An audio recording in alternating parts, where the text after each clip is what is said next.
দিনহাটাতেই বালি মাফিয়ার দৌরাত্ম। বুড়ো ধরলা নদীর বুক থেকে দেদার বালি চুরি। বারাসাতে বাসারাতে চাষের জমি থেকে মাটি চুরির অভিযোগ, আর সেই মাটি ট্রাক্টরে চাপিয়ে পাচার করে দেওয়া হচ্ছে। ভারী গাড়ির চাপে রাস্তার একেবারে দফা রফা। এর প্রতিবাদে পথে নামেন স্থানীয়রা।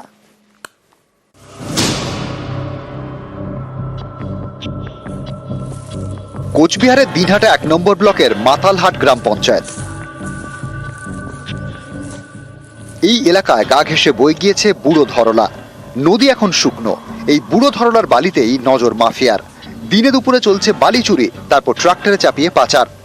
ট্রাক্টর যাওয়ার রাস্তা করতে কাটা হয়েছে নদীর পাড়। এই বালি চুরির বিষয় নাকি কিছুই জানেন না স্থানীয় পঞ্চায়েত প্রধান। এই বিষয়ে আমার এখন অবধি কোনো আমার কাছে রিপোর্ট আসেনি। যে যদি এরকম রিপোর্ট আসে তাহলে নিশ্চয়ই আমরা সেই পদক্ষেপ নেব এবং বিএলআর সাহেবকে আমরা জানাবো। ওই পাখিয়াটা ওই জায়গাটা একটা মানে এখন হয়ে দাঁড়িয়েছে, ওটা প্রত্যেক বছর ওখানে আমরা যাই এবং প্রতিদিন আমরা যাচ্ছি। ওইটা একটু ওই জায়গাটা আমরা যাবো। তাহলে আপনি বললেন যখন আমি সন্ধ্যার ওখানে ঢুকবো। এবার নদীর বালির তো রয়্যালটি আমরা করি না, নদীর বালির তো কাটা নিষেধ একদম। হ্যাঁ,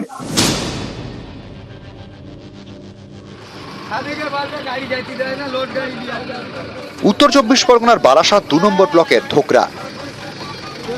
এখানে আবার মাটি কারবারের দাপট। দিনের পর দিন 3 ফসলি জমি থেকে কাটা হচ্ছে মাটি, তারপর ট্রাক্টরে চাপিয়ে পাচার। অভিযোগ, মুখ খুললে হুমকি দেওয়া হচ্ছে।